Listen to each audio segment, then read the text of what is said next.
అతడు ఆ రోజు ఉదయం లేస్తూనే మహా హుషారుగా ఉన్నాడు. త్వరగా ముస్తాబయ్యి అద్దం ముందు నిలబడి చేత్తో మరోసారి క్రాఫ్ సర్దుకున్నాడు.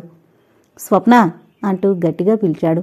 ఆ కంఠంలో అధికారం, దర్పం మిళితమై ఉన్నాయి. ఆమెకు ఆ పిలుపులో ఏదో కొత్తదనం వినిపించింది.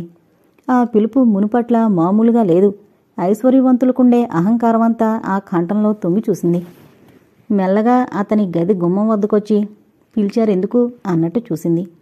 ఆమె చూపులు చురకత్తుల్లా పొదునుగా ఉండి అతని హృదయంలో గుచ్చుకున్నట్లయింది. కృష్ణసాగర్ అటు చూడకుండా ముఖం మరోవైపు తిప్పుకున్నాడు. నాకు అర్జెంటుగా 10,000 కావాలి, వెళ్ళి వెంటనే తీసుకురా ఆజ్ఞాపిస్తున్నట్లుగా ఉంది ఆ కంఠం. స్వప్న కళ్ళు విశాలంగా చేసుకుని అటే చూసింది.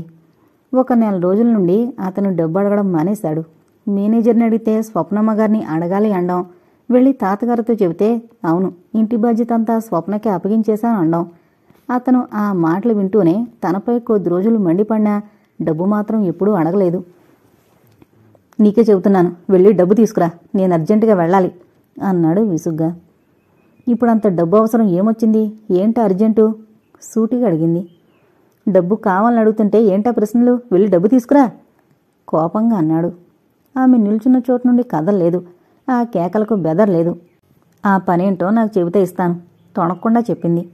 నా డబ్బు నా ఇష్టం వచ్చినట్టు వాడుకుంటాను, అడగడానికి నువ్వెవరు, వెళ్ళి డబ్బు తీసుకురా. అంత డబ్బు నా దగ్గర లేదు, మేనేజర్ గారు పనుండి వెళ్లారు, ఆయన వచ్చిన తర్వాత అడిగి తీసుకుంటాను, మీరు ఎక్కడ ఉంటారో చెప్తే నౌకరు చేత పంపిస్తాను అంది కోపాన్ని అవమానాన్ని దిగమింగుతూ. ఒక్క క్షణం ఆమె ముఖంలోకి చూశాడు. నీ మాటలు నమ్మమంటావా అన్నట్టు. స్వప్న ముఖం తిప్పుకుంది. నమ్మితే నమ్మండి, లేకపోతే లేదు అన్నట్టు. సరే, నేను రెస్ట్ హౌస్లో ఉంటాను, యాదగిరి చేత పంపించు. స్వప్న మాట్లాడలేదు. ఏం మాట్లాడవు, పంపిస్తావా లేదా కోపంగా అన్నాడు. డబ్బు పంపిస్తాను అని చెప్పాను, అన్నమాట నేను ఎప్పుడూ తప్పను. క్షణం చూసి తప్పకుండా పంపిస్తుంది అని నిర్ధారణ చేసుకుని కారులో వెళ్ళిపోయాడు. 1 గంట తర్వాత యాదగిరి ఓ కవరిచ్చి రెస్ట్ హౌస్కి వెళ్ళి బాబుగారికి ఇచ్చి రమ్మని పంపింది. యాదగిరిని చూస్తూనే కృష్ణసాగర్ కళ్ళల్లో కాంతి వచ్చింది. డబ్బు పంపిస్తుందా లేదా అన్న ఆలోచనతో ఎన్ని సిగరెట్లు కాల్చాడో లెక్కలేదు. 1 బాటిల్ సగానికి పైగా ఖాళీ చేశాడు కూడా. జొగ్గికి కబురు చేశాడు ఓ అందమైన అమ్మాయిని ఈ రెస్ట్ హౌస్కి పంపించమని. అతని కబురు వింటూనే జగ్గుకి చాలా సంతోషమైంది. చాలా రోజులు కబురు చేశాడు. ఎంత అడిగితే అంత లెక్క చూసుకోకుండా ఇచ్చేస్తారు, అది వాడి సంతోషం. అలాగే 1 గంటలో తీసుకొస్తానని కబురు చేశాడు జగ్గు. ఇంకా రాలేదు. యాదగిరి అతనికి ఓ కవరిచ్చి వెళ్ళిపోయాడు. ఆ కవరు విజయగర్వంతో అందుకున్నాడు. ఇక జగ్గు కోసం ఎదురు చూస్తోంది అతని మనసు. అప్రయత్నంగా కవరు చించి చూశాడు. 1 ఉత్తరం 10 రూపాయల నోటు ఉంది. అతనికి ముచ్చెమట్లు పోసినట్టయింది. ఉత్తరం చదివాడు. పెద్ద కాగితం మీద 2 వాక్యాలు రాసున్నాయి. నేను మాట తప్పను, డబ్బు పంపిస్తున్నాను అని చెప్పాను, పంపించాను. ఒళ్ళు తెలియని కోపంతో ఉత్తరం ముక్కలు ముక్కలు చేసి పారేశాడు. టీపై మీదున్న 10 రూపాయల నోటు అతన్ని చూసి పక్కున నవ్వినట్టయింది. పిచ్చి కోపంతో ఎగిరిపోతున్న నోటుని 2 చేతులతో గబాలను పట్టుకున్నాడు. ఆ నోటు వైపు కసిగా కోపంగా చూస్తూ నన్ను తప్పించుకుని ఎక్కడికి పోవు, నీ పని పడతాను ఉండు అన్నట్టు ఆ నోట్ని కసిదేరా చింపి ముక్కలు చేసి పారేశాడు. లోపలే మండిపోయాడు. తన ఖర్చులకి ముష్టి 10 రూపాయలు భద్రంగా కవర్లో పెట్టి పంపిస్తుందా? ఎంత ధైర్యం! ఇంతవరకు ఈ అమ్మాయి కూడా ఇంత ధైర్యంగా దర్జాగా నిలబడలేదు. ఆమె చేసే ప్రతి చేష్ట కూడా తనకో సవాలైంది. ఇంటిని అధికారాన్ని కొంగును ముడేసుకుని మహారాణిలా కూర్చుంది. ఆమెను ఆ స్థానం నుండి తప్పించడం తనకు సాధ్యమా? ఆడదానికి ఎన్ని తెలివితేటలు! భగవంతుడు ఈ విషయంలో పక్షపాతమే చూపించాడు. స్త్రీ పురుషుల్ని ఇద్దరినీ సమానంగా సృష్టించిన ఆ దేవుడు అందాన్ని తెలివిని స్త్రీకే ధారపోశాడు. అందుకే స్త్రీలకు అంత గర్వమేమో. జగ్గు వచ్చే టైం అయింది. ఎన్నడూ లేంది అతను మొదటిసారిగా ఉలిక్కిపడ్డాడు. సిగ్గుపడ్డాడు కూడా. దర్జాగా ఖర్చు చేయడానికి చేతిలో డబ్బు లేదు. బ్యాంకులో తన పేరున్న డబ్బు స్వప్న ఆ ఇంటికొచ్చిన తర్వాత డబ్బు దేనికో అర్జెంటుగా కావాలని డబ్బంతా తెప్పించేశారు తాతగారు. నీకెంత ఎప్పుడు కావలిస్తే అంతా మేనేజర్ని అడిగి తీసుకోమన్నారు. తను నిజమని నమ్మి బ్యాంకులో తన పేరును ఏమీ లేకుండా చేసుకున్నాడు. తను ఎంత ఖర్చు చేసినా అంత డబ్బు ఏం చేశావు అని తాతగారు ఏనాడు తనని అడగలేదు. అటువంటిది ఈ స్వప్నకి తను ప్రతి పైసా లెక్క చెప్పాలా? తన డబ్బు మీద తనకి అధికారం లేదు? అంతా ఆమిష్టమేనా? అసలు ఆమె ఎవరు? వచ్చిన అమ్మాయిని తీసుకుపోమంటే జగ్గు ఆ అమ్మాయి ఏమనుకుంటారు? తన చేతిలో డబ్బు లేదని తెలిస్తే సిగ్గు కదూ. వెంటనే కారు దగ్గరికి వచ్చాడు. తోటమాలిని పిలిచి తన కోసం ఎవరైనా వస్తే అర్జెంటు పనుందని వెళ్ళిపోయారు, తిరిగి వెళ్ళిపోమని చెప్పు అన్నాడు. తోటమాలి తల ఊపాడు. కృష్ణసాగర్ కారులో ఇంటికి వెళ్ళిపోయాడు. ఆ రాత్రి పడుకున్నాక కూడా స్వప్న మాటలే చెవుల్లో మారుమ్రోగుతున్నాయి. 10 రూపాయలు పంపిస్తావా అని తను కోపంతో కేకలు వేస్తే, ముందు మీరు 10 రూపాయలు సంపాదించడం నేర్చుకుని 10,000 కాదు 10 లక్షలు ఖర్చు పెట్టండి, అప్పుడు మీకు డబ్బు విలువేంటో తెలుస్తుంది అంది తాపీగా. ఆ మాటే తాతగారితో చెప్పి, ఆమె ఎవరు నన్ను అనడానికి అంటే? స్వప్న మాటల్లో ఎంతో నిజం ఉంది. చిన్నపిల్లైనా తెలివిగా చెప్పింది. ఇక ఆమె ఎవరో అంది కొద్ది రోజులు పోయాక నీకు అర్థమవుతుంది అని అన్నారు. కృష్ణసాగర్కి ఇది చాలా అవమానంగా ఉంది. దెబ్బకు దెబ్బ తీయాలని నిశ్చయించుకున్నాడు. సమయం కోసం చూస్తున్నాడు. ఆ రోజు సాయంత్రం దుర్గాప్రసాద్ గారికి మందిస్తుంటే ఆయన అన్నారు, కృష్ణసాగర్ స్నేహితుడి పెళ్ళట రాత్రికి. స్వప్న విని ఊరుకుంది. కృష్ణసాగర్ వెళ్తాడట కదా. ఆ మాటకు సమాధానం చెప్పకుండా, ముందు మీరు మందు తీసుకోండి అంది. ఆయన మందు తాగి మెల్లగా చెప్పారు, చూడమ్మా, పెళ్లికి నిన్ను తనతో కూడా తీసుకువెళతాను అంటున్నాడు, ఇద్దరూ కలిసి వెళ్ళండి అంటూ. స్వప్న తలదించుకుంది. ఏం మాట్లాడలేదు. అబ్బాయితో నిన్ను వెళ్ళమంటున్నానని వేరే విధంగా అనుకోవద్దు. నీతో ఆ విషయాలన్నీ వివరంగా తర్వాత మాట్లాడతాను. ఈయనతో ఎలా చెప్పడం? రాత్రివేళ అతనితో ఒంటరిగా వెళ్ళను అని. ఏమంటోంది మీ సెక్రటరీ? గదిలోకొస్తూ నవ్వుతూ ప్రశ్నించాడు కృష్ణసాగర్.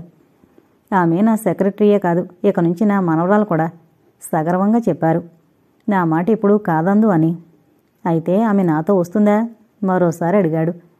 యమ్మా, పెళ్లికి వెళతావుగా అడిగారాయన. స్వప్న ఎటూ చెప్పలేక సందిగ్ధంలో పడింది. ఆమె బదులు కృష్ణసాగరే చెప్పాడు. వస్తుందిలేండి, మీ మాటకి ఎదురు చెప్పదుగా నవ్వాడు. దుర్గాప్రసాద్ గారు సంతృప్తిగా చూశారు. స్వప్న అక్కడి నుంచి వెళ్ళిపోయింది. పెళ్లికి వాళ్ళు ఎవరో వచ్చి పిలిచిన మాట నిజమే, కానీ ఆ రాత్రివేళ అతనితో ఒంటరిగా ఎలా వెళ్ళడం? అతన్ని నమ్మడం ఎలా? తనని పెళ్లికే తీసుకువెళ్తాడో రెస్ట్ హౌస్కే తీసుకువెళ్తాడో ఎవరు చెప్పగలరు? అతనితో చెప్పేసింది నేను రాను అని. అతని కనుబొమ్మలు ఆశ్చర్యంగా పైకి లేచాయి. రావు, నిన్ను కూడా తీసుకువెళతానని తాతగారు కూడా చెప్పాను. ఏమైనా సరే నేను రానంటే రాను, మొండిగా సమాధానం చెప్పింది. రాకపోతే నేను ఊరుకుంటానా? బలవంతంగా లాక్కు వెళతాను. మీ దగ్గర ఉద్యోగం చేస్తున్నానని హద్దు మీరు ప్రవర్తిస్తే మర్యాద దక్కదు, జాగ్రత్త. ఇక నుంచి మీతో నేను ఎక్కడికి రాను. నన్ను బలవంతంగా ఎవరు ఎక్కడికి తీసుకువెళ్లేరు అంది కోపంగా. అతను గట్టిగా నవ్వేశాడు. నువ్వు నిజంగా సత్యభావమే సుమా. ఈ కృష్ణుడి మీద అస్తమానం అలకేనా అంటూ ఆమె చేపట్టుకున్నాడు. ఏంటిది అంటూ మండిపడింది. ఆ మాత్రం తెలీదు నీ మీద పిచ్చి ప్రేమ అని అంటూ ఆమె అరచేయి పెదవులు కానించుకున్నాడు. స్వప్న విదిలించి కొట్టబోయింది. ఆమెకు సాధ్యం కాలేదు. ఆ చేతిని అతను మరింత గట్టిగా పట్టుకున్నాడు. ఆమె స్పర్శ అతని నరాల్లోకి పాకి శరీరమంతా అమృత వాహిని ప్రవహించసాగింది. కృష్ణసాగర్ క్షణంసేపు ఆమె కళ్లల్లోకి మంత్రముగ్ధుళ్లే చూశాడు. అతని మనసులో మధురమైన ఊహలు పరంపరగా అతన్ని చుట్టేసి క్షణంసేపు అతన్ని ఉకిరిబికిరి చేశాయి. చేయి పట్టి దగ్గరకు లాక్కుని గుండెకు చేర్చుకోవాలన్న కోరిక బలవంతంగా గుండెల్లో దాచుకుని ఆమె చేయి వదిలేశాడు. స్వప్న అక్కడ్నుంచి రొసరొసలాడుతూ వెళ్ళిపోయింది. కృష్ణసాగర్ అంతరాత్మ ఒక్కసారి పొక్కును నవ్వినట్టయింది. ఆమె అందచందాలు చూసి నీ మనసు వశం తప్పుతోంది. ఇక ఆమె మీద నువ్వు దెబ్బతీయలేవు. ఆమె చేతిలో నువ్వు ఓడిపోవలసిందే అని. కృష్ణసాగర్ ముఖం గంభీరంగా మారిపోయింది. లేదు, ఆమె అందం చూసి తన మనసు వశం తప్పడం లేదు. దెబ్బకు దెబ్బ తీస్తాను, మరిచిపోలేదు అనుకున్నాడు. రాత్రి భోజనాల దగ్గర మరోసారి ఆమెకు గుర్తు చేశాడు పెళ్లికి వెళ్ళాలి అని. ఆమె మాట్లాడకపోవడం చూసి నీకే చెబుతున్నాను అన్నాడు గట్టిగా. వినిపించింది. నా జన్మ ధన్యమైంది. ఒక్కసారిగా అతని వైపు మిరును చూసింది. ఇష్టం లేకపోయినా దుర్గాప్రసాద్ గారి బలవంతం మీద పెళ్లికి వెళ్లడానికి ముస్తాబైంది స్వప్న. అతను ఏమైనా పిచ్చి పిచ్చి వేషాలు వేస్తే తనంటే ఏంటో తెలుసుకుంటాడు అని మనసులో ఒక నిశ్చయానికొచ్చి మొండి ధైర్యం తెచ్చుకుంది. స్వప్న ఖరీదైన పట్టుచీర కట్టుకుని వస్తువులు పెట్టుకుంది. కృష్ణసాగర్ కూడా తయారయ్యాడు. టైం అవుతుంటే ఇక వెళదామా అన్నట్టు చూసింది స్వప్న అతని వైపు. అతను ఒక్కసారి గట్టిగా నవ్వాడు. ఆ నవ్వు తనని గేలు చేస్తున్నట్టుగా అయ్యి త్రుళ్ళిపడినట్టు చూసింది. నువ్వు నాతో వస్తావా? సూటిగా అడుగుతూ మళ్లీ నవ్వాడు. ఆమె అయోమయంగా చూసింది అతని వైపు. నిన్ను నా వెంట 10 మంది మధ్యకు తీసుకువెళతానని అనుకుంటున్నావా? నువ్వెవరు? ఇంట్లో నీ స్థానమేమిటో ఒకసారి గుర్తు చేసుకో. నా కూడా నిన్ను తీసుకువెళితే ఎంతో, మంగమ్మను వెంటబెట్టుకు వెళ్ళినా అంతే. ఇప్పుడు తెలిసిందా ఈ ఇంట్లో నువ్వెవరో అంటూ నవ్వాడు. ఆమె అతని మాటలు వింటూనే మనసు దెబ్బతిన్న పక్షిలా గెలగలా కొట్టుకుంది. బాధ పైకి ప్రస్ఫుటం కాకుండా నిగ్రహించుకోవడానికి ఎంతో శక్తి, ఓర్పు, సహనం కూడదీసుకోవాల్సి వచ్చింది. ఆమె ముఖం అవమాన భారంతో భూమిలోకి కుంగిపోయింది. కృష్ణసాగర్ హుషారుగా ఈల వేసుకుంటూ వెళ్ళిపోయాడు. పెళ్లికి వెళతామని అంతకుముందే స్వప్న చెప్పడంతో గేట్లు మూయలేదు. డ్రైవరు వెళ్ళిపోకుండా ఉన్నాడు. కృష్ణసాగర్ వెళుతుంటే గేట్లు మూయించేద్దామన్నంత ఉక్రోషం వచ్చింది. తన కోపానికి ఇది సమయం కాదు, ముళ్ళుని ముళ్ళుతోనే తీయాలని నిశ్చయించుకుంది. గదిలోకి వెళ్లి తలుపులు మూసుకుని పడుకుంది. ఈ అవమానం భరించలేందిగా ఉంది. తాను రాను అంటున్నా బలవంతంగా పెళ్లికి బయలుదేరదీశాడు. అతడు ఏం ఆలోచించుకున్నాడో అనుకుంది. ఇలా చేస్తాడనుకోలేదు. ఎంత అవమానించాడు. మంగమ్మెంతో తను అంతేనట. కళ్ళనీళ్లు జలజలా రాలిపడ్డాయి. తల బద్దలు కొట్టుకుని చావాలనిపించింది. ఏంటి చేయడం? అవమానంతో ఆమె మనసు దహించుకుపోతోంది. ఆమె మనసు ఉపాయాల కోసం వెతుక్కుంటోంది. ఓటమినిప్పుడు అంగీకరించకూడదు. పంతం పట్టుదల ఉంటే గెలవసాధ్యం కాదంటూ ఏదీ లేదు. స్వప్న బుర్ర చురుగ్గా పరిగెడుతున్నదల్లా కళ్ళెం వేసినట్టు టక్కునాగింది. బుర్రలో ఓ మెరుపు మెరిసింది. ఆమె వదనం దీప్తివంతమైంది. ఆ విషయమై తర్జన భర్జన చేసుకుంటూ తనలో తానే బాగా ఆలోచించుకుని తృప్తిగా నిట్టూర్చింది. సర్కస్లో పులుల్ని ఆడించగలిగింది. మాట, మనసు ఉన్న మనిషిని ఆడించడం పెద్ద కష్టమేమీ కాదు అనుకుంది. అతను పెళ్ళుండొచ్చేటప్పటికి 2 అయింది. వస్తూనే స్వప్న గదివైపు చూశాడు. ఆ గది తలుపులు ఎప్పట్లాగే మూసున్నాయి. ఆ అమ్మాయిగారి డాబు దర్పం ఒక్కసారి వదిలిపోయింది అనుకుంటూ తన గదిలోకి వెళ్ళిపోయాడు. మర్నాడు ఉదయం స్వప్న రోజు కంటే హుషారుగా ఉంది. ఆమె హుషారుకి కారణమేమిటా అని ఎంత ఆలోచించినా అతనికి అంతుచెక్కలేదు. ఉదయం టిఫిన్ చేస్తున్నప్పుడు దుర్గాప్రసాద్ గారు అడిగారు, రాత్రి పెళ్లికి వెళ్లారా అని. కృష్ణసాగర్ తల ఉంచుకుని టిఫిన్ తినసాగాడు. స్వప్న నవ్వుతూ చెప్పింది, లేదండి, తీరా బయలుదేరదామని ప్రయాణమవుతుండగా నాకు భరించలేని తలపోటొచ్చింది. నేను రాలేనన్నాను. వారు కూడా పెళ్లికి వెళ్ళను అన్నారు. నేనే బలవంతంగా వారిని పెళ్లికి వెళ్ళమని పంపించాను. ఇవాళ సాయంత్రం రిసెప్షన్ ఉంది, ఇద్దరం వెళదామని చెప్పాను. అలాగా, నాకు తెలీదే అన్నారాయన. ఇప్పుడు తలనొప్పి తగ్గిందా? తగ్గింది తాతగారు. అయితే సాయంత్రం వెళతారా? వెళతాం అంటూ ఓరగా కృష్ణసాగర్ ముఖంలోకి చూసింది. అతని ముఖంలో గబగబా రంగులు మారాయి. తాతగారితో తనపై ఏమేమో చెప్తుంది అని ఊహించాడు. అసలు ఏం జరగనట్టు మాట్లాడిందే. తనకే ఒంట్లో బాగలేక మానేశానంటోంది. ఏంటిలా మాట్లాడుతోంది? ఎత్తుకు పై ఎత్తు వేయడం లేదు కదూ. ఏమైనా ముందు తన పరువు పోతుంది. దుర్గాప్రసాద్ గారు అతని వైపు చూశారు, వెళతారా అన్నట్టు. కృష్ణసాగర్ నవ్వాడు, వెళతామన్నట్టు. అతను టిఫిన్ తినడం పూర్తవగానే విశ్వం ఇంటికి వెళ్ళాడు. స్వప్న ఎవరూ లేకుండా చూసి లతకి ఫోన్ చేసి తనకి జరిగిన అవమానమంతా చెప్పి సలహా కోరింది. అయితే ఏం చేద్దామని నీ ఉద్దేశం అడిగింది లత. తన ప్లాన్ అంతా చెప్పింది. ఆ ప్లాన్ ఇంకా బాగా సరిదిద్ది బ్రహ్మాండంగా తయారు చేసింది లత. స్నేహితురాళ్ళిద్దరూ ఫోన్లో గట్టిగా నవ్వుకున్నారు. తర్వాత ఫోన్ని గప్చిప్గా పెట్టేసి తన పని చూసుకోసాగింది. మధ్యాహ్నం అతను ఇంటికొస్తూనే చాలా హుషారుగా ఉండడం స్వప్న గమనించకపోలేదు. అతను పెద్ద ప్లాన్లోనే ఉన్నాడనిపించింది. ఒకరి ఆంతర్యంలో ఏముందో ఇద్దరూ తెలుసుకోలేకపోయారు. ఎత్తుకు పై ఎత్తులో ఉన్నట్లు మాత్రం ఇద్దరూ గ్రహించుకున్నారు. భోజనాలయ్యాక స్వప్న అతని గదిలోకి వచ్చింది, 2 చీరలు పట్టుకుని. ఏంటి అన్నట్లు కోపంగా చూశాడు. సాయంత్రం రిసెప్షన్కి ఏ చీర కట్టుకోమంటారు అని నవ్వుతూ అడిగింది. ఆమె వాలకం చూస్తుంటే పట్టుబట్టి తనతో వచ్చేటుంది అనుకున్నాడు. సాయంత్రం నువ్వు నాతో వస్తున్నావా? స్వప్న తల ఊపింది, వస్తున్నాను అన్నట్టు. నీకు నేనేమని చెప్పాను? తీక్షణంగా చూశాడు. ఏమని చెప్పారు? అమాయకంగా ప్రశ్నించింది. నిన్ను 10 మందిలోకి తీసుకువెళ్ళడానికి నువ్వేం నా భార్యవా? నిన్ను వెంటేసుకు వెళ్లడం ఒట్టిమాట, గుర్తుంచుకో. ఏమైనా సరే నేను మీతో వస్తాను. నేను సెక్రటరీగా మీ కూడా ఉండొద్దు? నేను తీసుకువెళ్లకుండా నువ్వెలా వస్తావు? మీరే తీసుకువెళతారు, తాపీగా సమాధానం చెప్పింది. స్వప్న, నన్నెందుకలా మాటిమాటికి పిచ్చెక్కిస్తావు? నువ్వు వరి చిగ్గి పెట్టినా సరే నాతో రావడం మాత్రం కుదరదు. నువ్వు ఈ ఇంట్లో నౌకరీకి వచ్చావన్న సంగతి గుర్తుంచుకో. నాకు గుర్తుంది. నాకు విలువలేని చోట నేను నౌకరీ చేయలేను. మీ తాతగారికి చెప్పి నేను వెళ్ళిపోతాను అంటూ వెనుతిరగబోయింది. ఆ మాటలతో అతను కొంచెం తగ్గాడు. నువ్వు వెళ్ళిపోతే తాతగారు ఏమనుకుంటారు? తాతగారి ముందు నా పరువు పోతుంది. తాతగారు నన్నే అనుమానిస్తారు. ఆ అమ్మాయి ఉన్నట్టుండి ఎందుకు వెళ్ళిపోయింది అని. నన్నేం చెప్పమంటావు? నౌకర్లకి యజమానుల పరువుతో సంబంధమే ఉంది. ఎక్కడ జీతమిస్తే అక్కడ కష్టపడి పనిచేస్తారు. స్వప్న కంగారుగా చూశాడు. ఏం అన్నట్లు కళ్ళు విప్పార్చి సూటిగా చూసింది అతని వైపు. కృష్ణసాగర్కి ఏం మాట్లాడాలో తోచలేదు. మెడ మీద అరచేత్తో రాసుకున్నాడు. క్షణం ఆలోచించి, సరే, నాతో నిన్ను తీసుకువెళతాను. ఆమె మాట్లాడలేదు. స్వప్న, నిన్నే, నాతో సాయంత్రం వద్దు గాని. ఏవి ఆ చీరలెలా చూపించు అంటూ చీరలు చూశాడు. ఈ చీర బాగుంది, ఇది కట్టుకో, త్వరగా తయారవు, 6 గంటలకి ఇక్కడి నుండి బయలుదేరిపోవాలి. అతని కళ్ళల్లోకి సూటిగా చూసింది. నిజంగానే చెప్తున్నారా అన్నట్టు. కృష్ణసాగర్ చిరునవ్వు నవ్వాడు. రిసెప్షన్కి ఇద్దరం వెళదాం సరేనా అన్నట్టు చూశాడు. స్వప్న దర్జాగా తలెగరేస్తూ అక్కడి నుండి వెళ్ళిపోయింది. గదిలో కూర్చుని ఆమె ఆలోచిస్తోంది.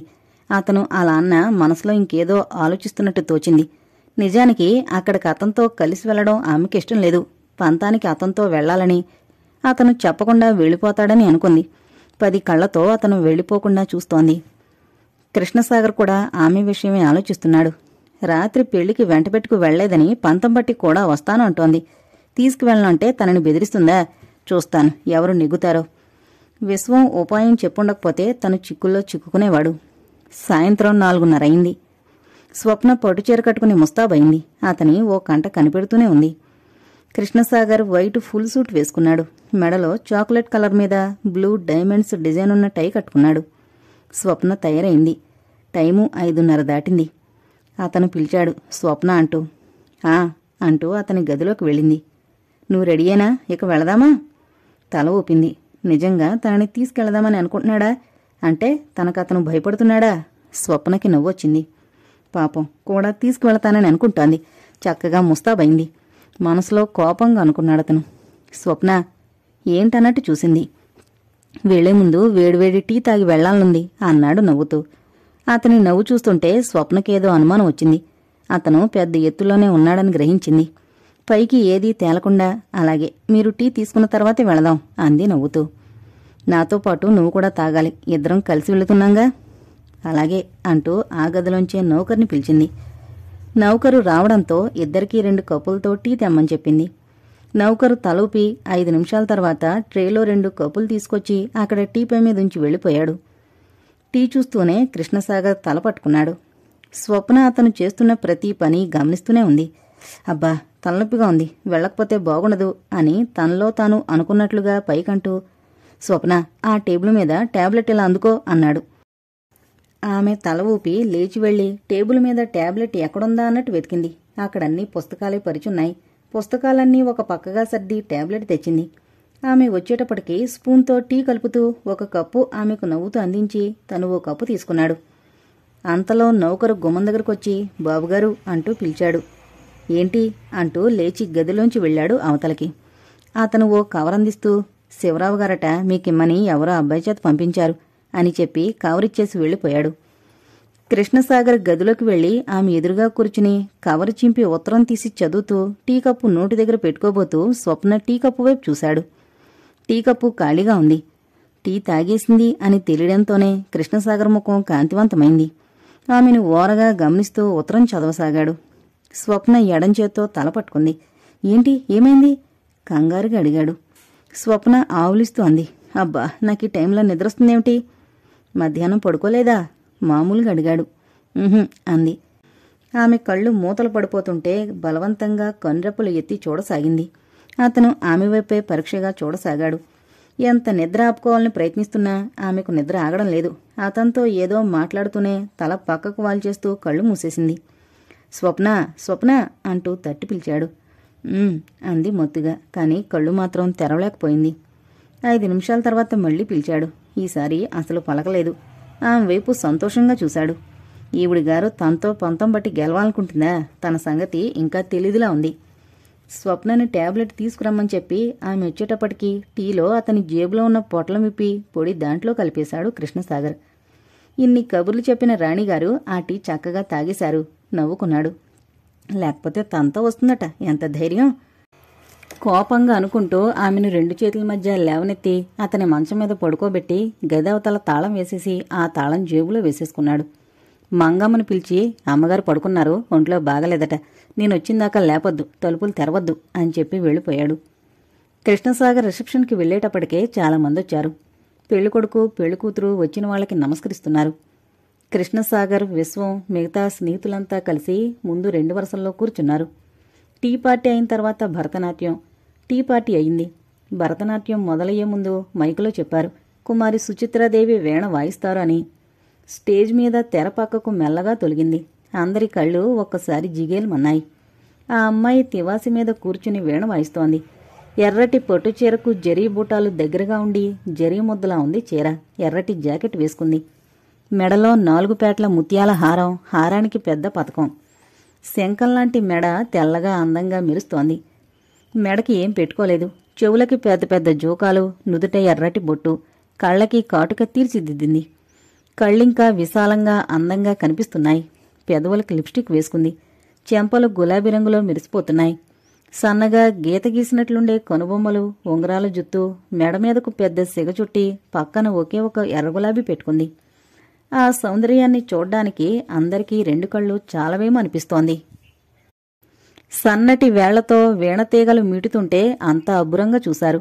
ఆమెను చూస్తూనే కృష్ణసాగర్ ఒక్కసారి ఉలిక్కిపడ్డట్టయ్యాడు. ఆకాశం విరిగి మీద పడినట్టయింది.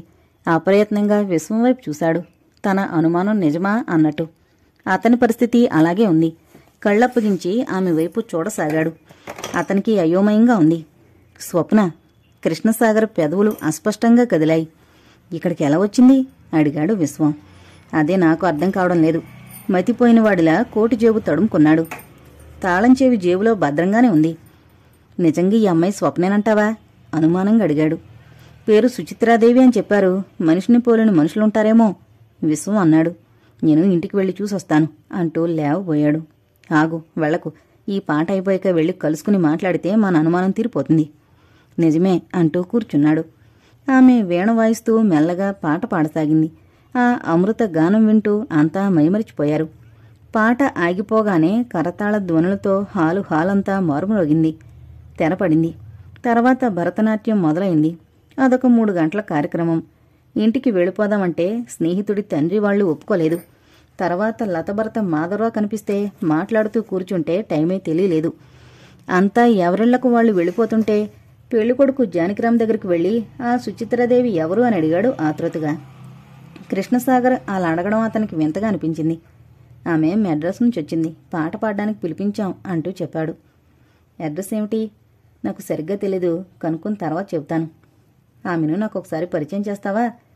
తలూపి లోపలకు తీసుకువెళ్లాడు. కృష్ణసాగర్, విశ్వం ఇద్దరూ అతని వెనకాల వెళ్లారు.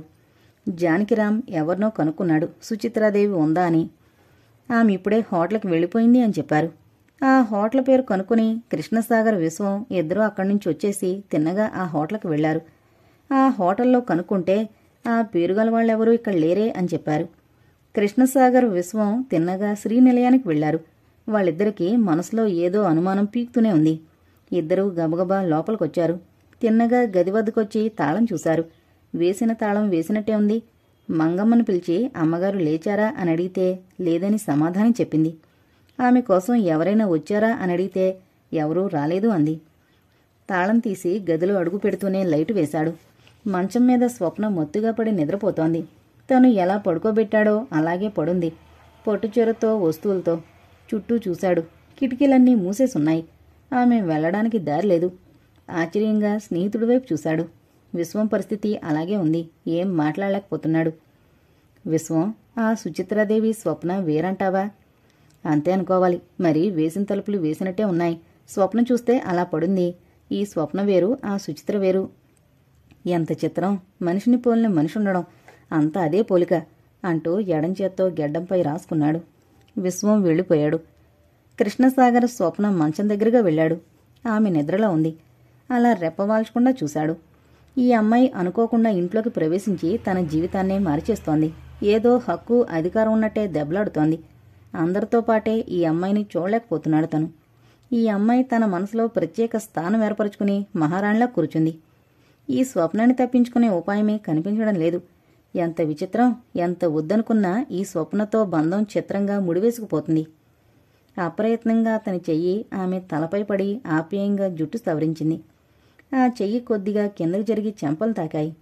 నున్నని ఆ చెంపలను మృదువుగా చేత్తో నిమిరి చూపుడు వేలుతో ఆమె పెదవులపై రాసి చటుక్కున వెనుతిరిగి గది బయటకొచ్చి యువతల సోఫాలో కూలబడ్డాడు. స్వప్న ఆ రోజు ఉదయమే లేచి స్నానం చేసి కొత్త చీర కట్టుకుని ముస్తాబైంది. కృష్ణసాగర్ 8 గంటలైనా ఇంకా లేవలేదు. అలా సోఫాలో పడుకుని నిద్రపోతున్నాడు. ఏమండి అంటూ మృదువుగా పిలుస్తూ తట్టి లేపుతున్నట్లయి మెల్లగా కళ్ళు విప్పాడు.